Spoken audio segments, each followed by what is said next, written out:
pulse and a heart is hurting for those family members and those two New York City police officers. We continue our conversation here. John Bachman. I'm joined now by Francesca Page. Francesca, still a heartbreaking situation as we wait for the memorial service for one of those slain officers later today.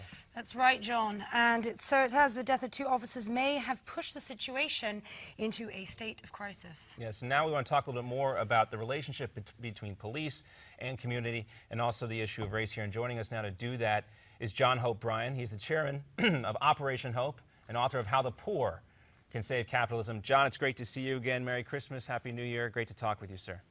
Honored to be with you today, even on such a sad occasion. We do know in this country and around the world that rainbows only follow storms. You cannot have a rainbow without a storm first, so we stay positive. That's true, and we wait for that rainbow to materialize right now. Meantime, the nationwide debate surrounding the police and black communities they serve really might be at a tipping point right now. Can this relationship, is this really, I guess, the darkest moment before a dawn perhaps occurs? I think anytime you take something out of the closet and give it light, that can be a very positive thing. You can't avoid the pain. You can't avoid the problems. You know, we can live our whole lives avoiding childhood abuse, avoiding something happened to us when we were 5 years old.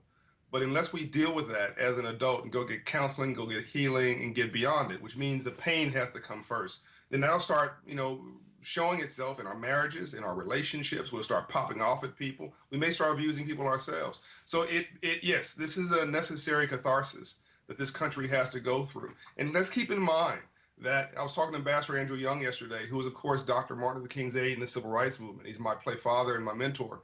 It wasn't only but less than 60 years ago, in our parents' lifetime, when blacks did not have a chance to go to the same water fountain as others, that the blacks in certain parts of this country couldn't vote. This wasn't 100 years ago or 200 years ago. It was literally right around the corner. So we have made great progress, but we still have a lot of progress to make, and we've got to start dealing with these problems before they deal with us. John, 20 seconds. A lot of police leaders have blamed the anti-police rhetoric on protesters and Mayor Bill de Blasio. What do you say in response to that? I think that you have crazy everywhere. I've got crazy in my family. You've got crazy in your family. This guy came from Baltimore, I believe, to New York. This is not a New York problem, it's imported. The people who were dealing with Ferguson, most of those came from someplace else. The problems are legitimate. The response was ridiculous. This guy was crazy. It should be absolutely put down and put aside as a crazy act, and we should deal with the issue at hand. Well, John, we're going to take a brief pause here because we want to continue to talk about what's taking place now and get your insight on matters. We have to take a brief commercial break here, but we're going to continue our conversation right now on where this discussion goes from here, police, communities, and can they ever work together again. America's Forum will continue right after this short commercial break. John Hope Bryant will be back with us as well.